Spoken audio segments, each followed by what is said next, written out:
Queen Chioma, ayy. Queen Chioma, Queen Chioma, Queen Chioma, ayy. She the one that always stay poppin', ayy. Flow crazy and it got my head bobbin', ayy. My nose up till you joints lookin' snotty, ayy. Brown skin cascade down my body, ayy. So hey y'all, I'm back with another video. So tonight's video is yet again another Chioma Chats video podcast edition. So by the title, we're going to be talking about Sexyy Red going viral after remixing Michael Jackson's iconic song Beat It. And now his estate is basically like, absolutely not, girl. So according to some sources online, the estate said they were totally unaware of this and that the use of the music is unauthorized, which already lets you know this is not some cute little approved tribute moment. Of course not. You know, this is a problem. And it's definitely not like a creative collaboration. This is a who told you that you could do that type of response, right? Now, if you heard the clip, I'm going to try to play it, but if I can't play it, it's because it got copywritten, but I will definitely link it below. But if you've heard the clip, she flipped Beat It into something called Just Eat It.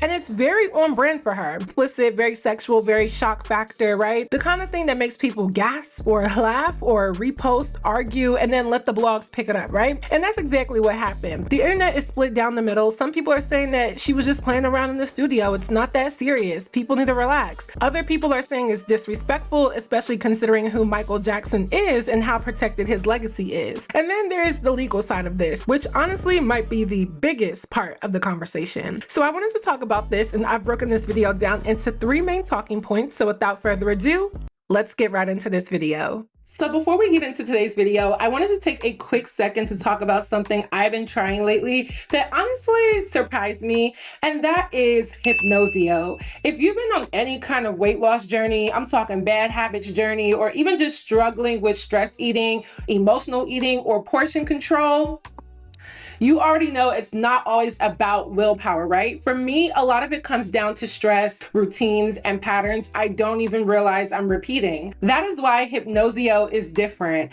It's a self-hypnotherapy app that focuses on the subconscious root causes behind overeating and unhealthy food habits instead of just telling you to count calories or completely change your lifestyle overnight. I've been using it during moments where I normally like snack out of stress or eat on autopilot. And what I like is that it helps slow you down mentally. The guided hypnotherapy sessions work on things like emotional eating, stress cravings, and portion control. And it fits really easily into your schedule. You can use it on your phone or your laptop whenever you have a few minutes. And what I appreciate the most is that it's focused on long-term change and not quick fixes. No calorie counting, no extreme dieting, just building a healthier relationship with food and your body over time. So if this sounds like something you want to try, Hypnosio is offering discounted plans and you can get 15% off when you use my code CHIOMA15. That is CHIOMA15. So click the link in my description box or pinned comment and check out Hypnosio for yourself. Thank you, Hypnosio, for sponsoring today's video. Now let's get right into this video. So starting off with my first point, that is you cannot just sample Michael Jackson like that, right? Let alone anybody, but definitely not Michael Jackson. Sampling is business, right? It's paperwork, it's permission, it's contracts. When you sample a song, especially a song like Beat It, you need clearance. That's not optional. That's not something that you can casually ignore and hope nobody notices, especially when you're a big artist like Sexyy Red. This is one of the most recognizable songs in music history. Michael Jackson's catalog is heavily protected and his estate does not play when it comes to unauthorized use. When they say they were unaware and the use was unauthorized, that was not vague. I think that was pretty direct. And that means nobody reached out, nobody asked, nobody got approval.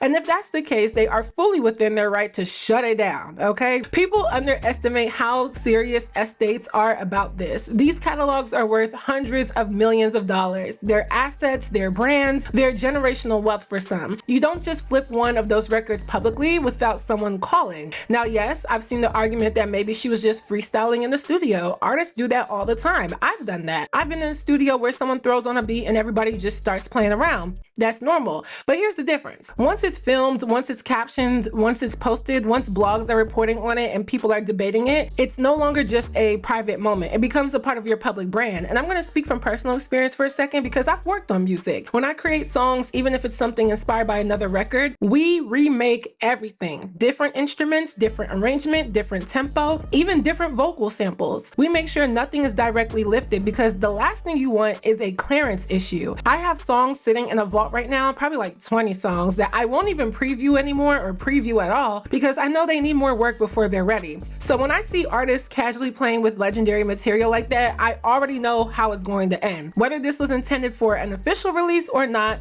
the second it went viral, it became something the estate had to respond to. There was no scenario where they were just going to let that slide. And you know who would? You know who really would? And some people are arguing that there was a company or artist, or I don't really know what it is, but it was called Weird AI, and they received clearance from Michael Jackson's estate years ago for a song that was kind of similar called like Just Eat It, but I think it was more of like a parody on food. I didn't get a chance to check it out. Maybe some of y'all know more than me. However, the thing is, this was done while Michael Jackson was alive, and he allowed it. Now that he has passed away and all of his stuff is managed by his estate, there's definitely a lot more hoops to jump. And Sexyy Red knows this, and if this was a serious attempt at this song, she should have definitely done it the right way. So moving on to point number 2, that is shock value has a ceiling, because we definitely need to wake this up. Let's move away from the legal side and talk culture. Sexyy Red's brand has always been shock, right? From the second I saw her, I genuinely was shocked. She says the most explicit things possible. She leans into being unfiltered. That's what made her go viral in the first place. It felt very chaotic, very unpolished. It felt like she didn't care what anyone thought, and that energy attracted people. And I'm not gonna pretend like she doesn't have catchy records, okay? She does. There are songs that work in certain settings. I get why she popped. But here's the thing about shock value. It works best the first few times, and then after that, people start expecting it. And when people expect it, you have to go further to get that same reaction.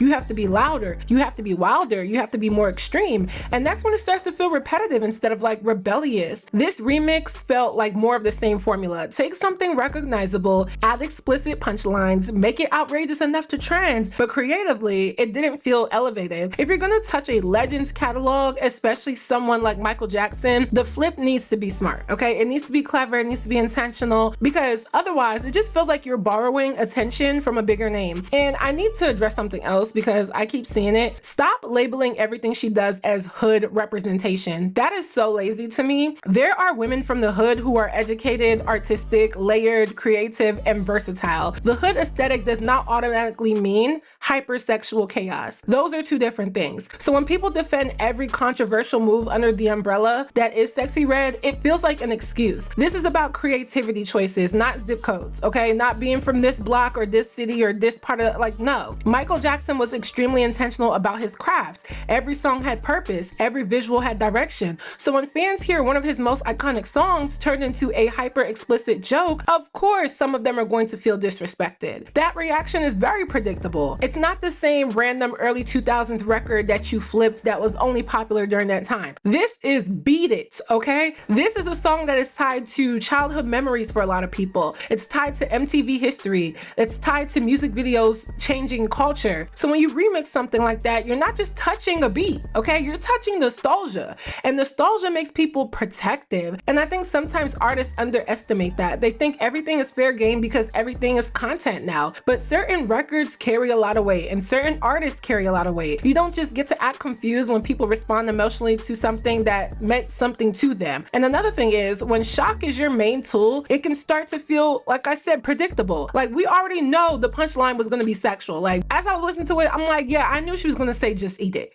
It just made sense, right? We already know the hook is going to be wild from her. So when the formula never changes, people stop reacting because they're surprised and start reacting because they're annoyed. That's a different kind of reaction. And let's be honest, part of the reason why this went viral is because it wasn't musically impressive. If the bars were clever or the flip was creative in a way that made people say, wait, you know what, that's actually kind of hard, the conversation would feel very different. But when it sounds like the same explicit structure just placed over a legendary instrumental, people are gonna feel like you didn't respect the source source material. You can be provocative and still be creative. I'm not mad at that. Those two things are not polar opposites, but if the creativity isn't growing, then it just starts to look like you're relying on the same thing over and over again. So the people saying it's not that deep, if it's not that deep, then it's not that deep that they shut it down either, right? You can't say it's harmless fun, but then act shocked that a billion-dollar catalog didn't find it funny. Now, moving on to my third and final point, is the momentum slowing down? Let's talk about the momentum for Sexyy Red. When Sexyy Red first hit the scene, it was loud, it was viral. It felt like every week there was a new clip, a new quote, a new headline. That kind of energy is hard to maintain long term because novelty does fade. The internet moves very fast. Hell, I'm not even as relevant as I used to be.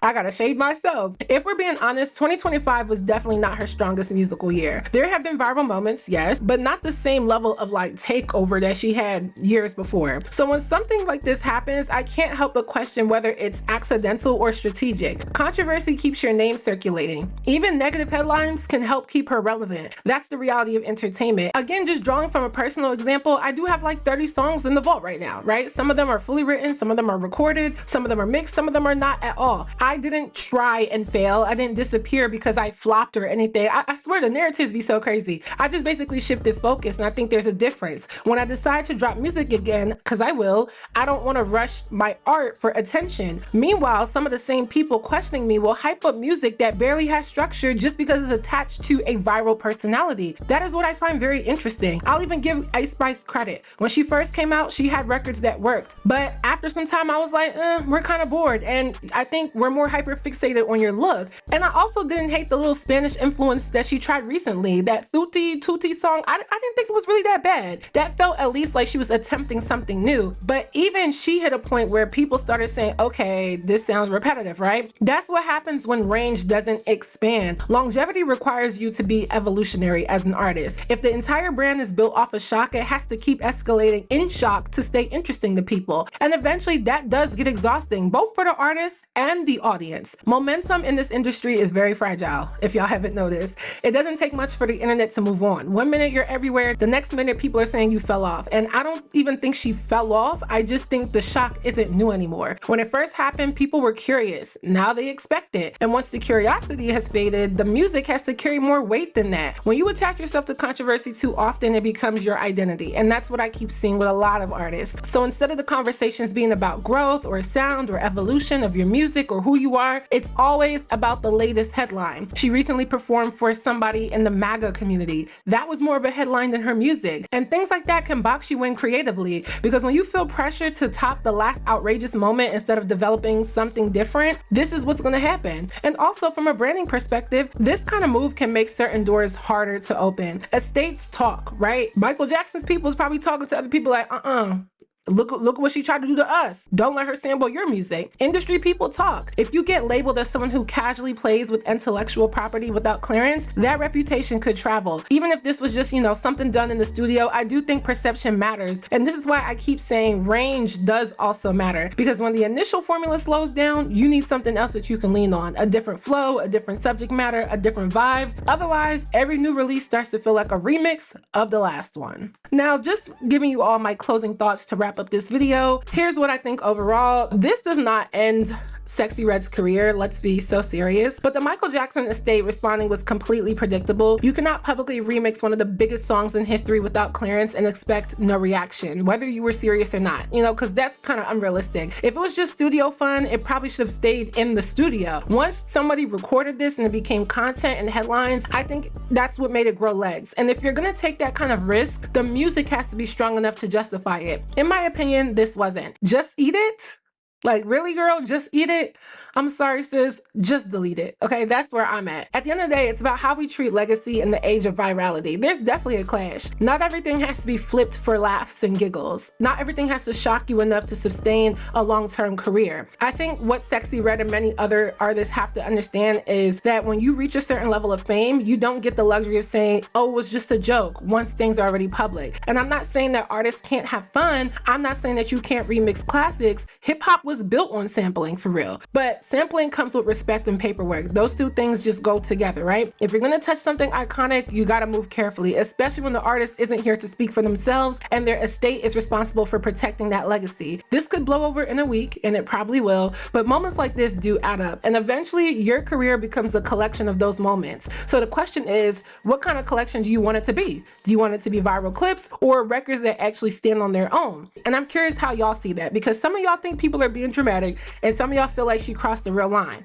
Was this harmless studio fun that got blown out of proportion, or did she go too far this time? So that is it for this video. I hope you all enjoyed. Please let me know your commentary on my commentary down below. What do you think? What do you know? Let me know. Don't forget to check out today's sponsor, Hypnosio. You can use my code CHOMA15 for 15% off of select plans and get started with your hypnotherapy service today. Thank you, Hypnosio, for sponsoring today's video.